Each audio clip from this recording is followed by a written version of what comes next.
making sure that none of the buildings get destroyed by these things. I don't actually see how it's possible to achieve it.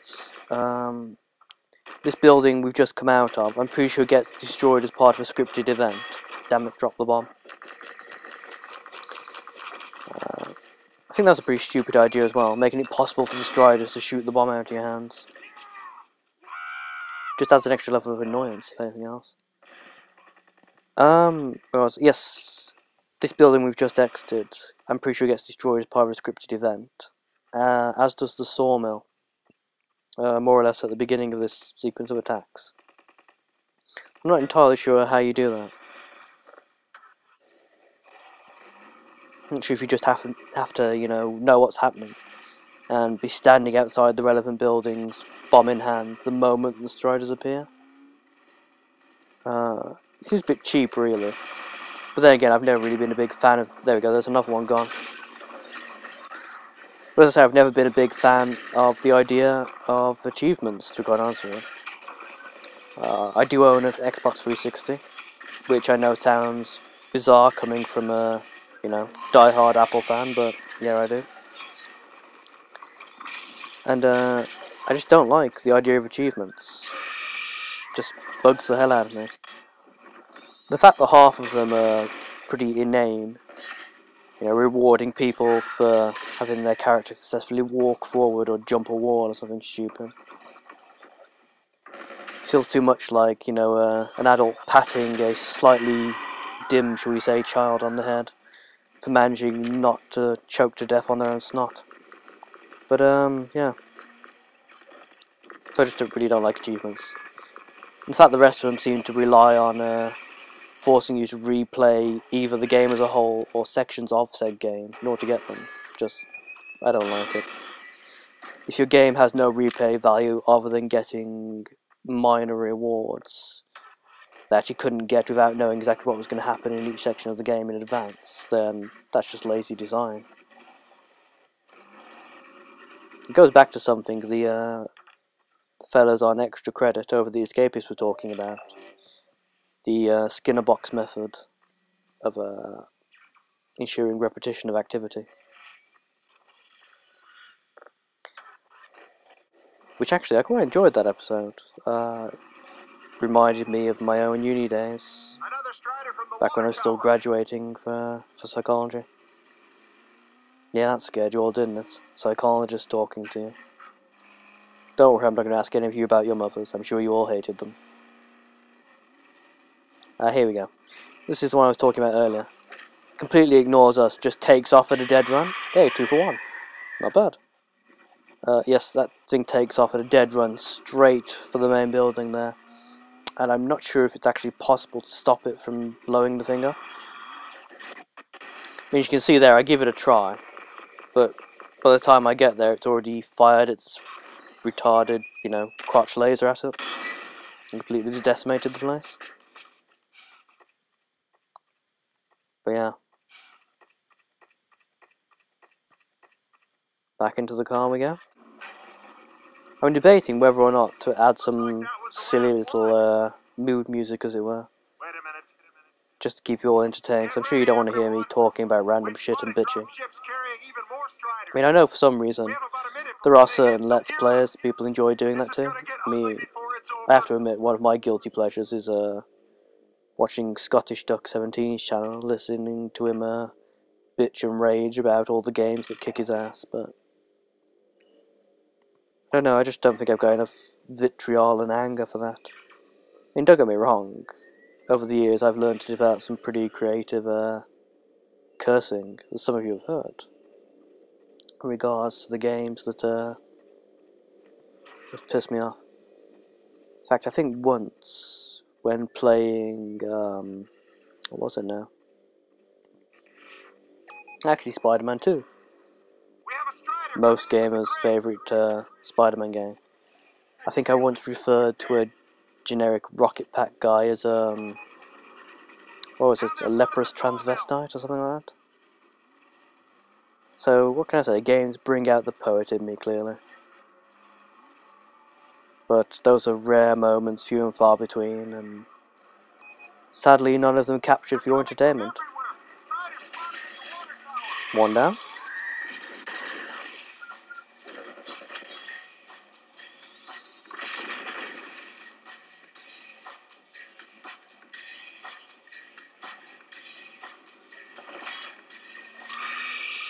Two down. And now the epic music starts because we're into the third and final wave. And as you can see, I'm getting a bit more proficient at doing this. Leaping out the car all 70s cop show style. Attaching my bomb and boom. In fact, even with the trackpad, my aim is getting pretty good. So I suppose in some ways it's actually a slight shame that this game is over. It's only towards the end, when I just want to get it all over and done with, that I can actually aim for shit, really. You know? At all other times, I'm like some sort of a... I don't know exactly. Some sort of Parkinson's sufferer when trying to hit my enemy. See, there was a reason I left that there. I keep telling myself that anyway. Heads up, people, we are not done yet. Another strider was just spotted at the sawmill. And see, this is where Valve really starts to take the piss. They throw, is it 3 or 4 of them at me? Pretty sure it's 3. If you fail to get that one I just killed in time, it becomes 4. That was a slight hiccup on my part. I tried to swing round and hit that hunter, and I'm pretty sure I missed more or less entirely. And somehow avoid... there we go. Every now and again, when trying to hit them, it will glitch. You'll see how they'll just pass straight through his leg without doing any damage, for no apparent reason. And also, when the fetch-it mines go off, they temporarily blind you as well as hurt you. So it becomes impossible to figure out where you're going for a few seconds, and if you've actually hit the creatures that are trying to kill you. That's one down. If I recall correctly, I've just spent far too much time trying to take down that single enemy, and the rest of them are pretty much on the doorstep, debating whose Wang Magnum's going to get to blow up the rocket. I mean, actually no, I'm sure that's what they're really all pissed about, that the rocket's bigger than their crotch cannons. It's a matter of envy, really, isn't it? Your weapon is bigger than mine, therefore it must be destroyed. Ah, you pathetic assholes. Arseholes, should I say. Keep using Americanisms too much lately. As you can see here, the NPCs have actually managed to kill the hunters that were escorting this one, and it's just going to shoot that out of the way, isn't it? So rather than bothering to try and find the bomb, I just grab a fresh one from the respawn point. And booyah!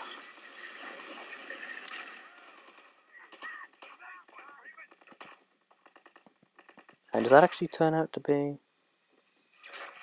No, that'd be silly, wouldn't it? Should be at least one more coming. No, 2 more, sorry. My bad.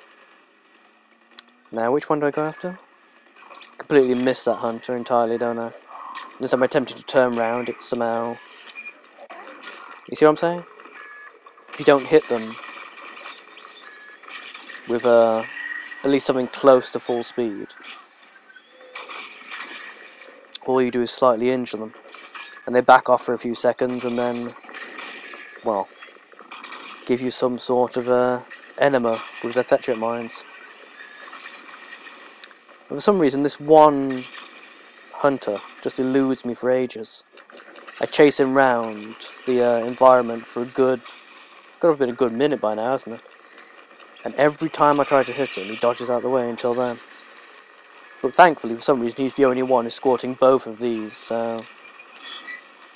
I managed to peg it over here in time to grab the last mine and take out the second one. I tried to be a bit cheeky and take the bomb from as far away as I can. That doesn't work, but thankfully... Celebrations. The drinks are on me.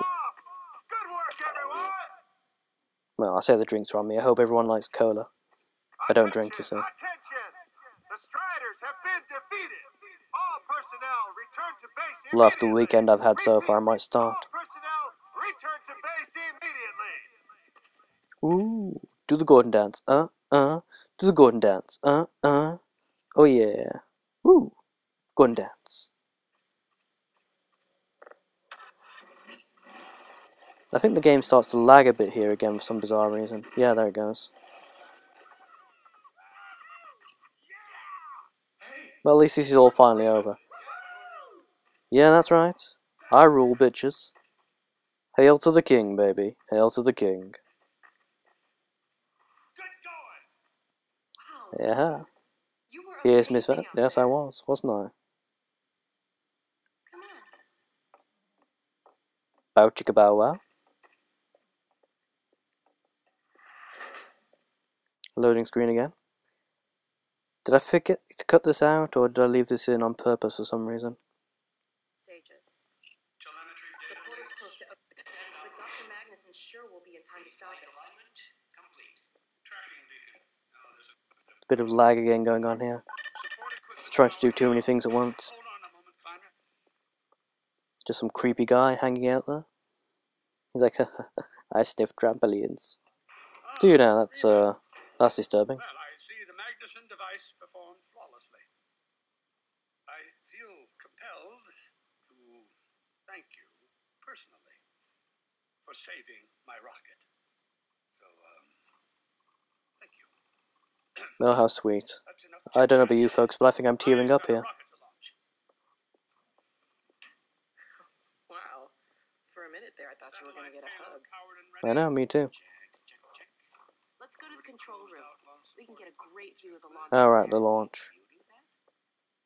Wasn't quite the celebration I had in mind, but yeah, sure, that's a good start. Well, here we are. We can watch one blast off and then, well, I think the boys and girls know where I'm going with this. While you were out having Fun? I found an old Oh, you really don't want to start that. I've got it all packed up and ready to go. Never a dull moment, huh? I'm seeing a payload anomaly of approximately 8.5 pounds. Oh, that stupid head crab we chased in there.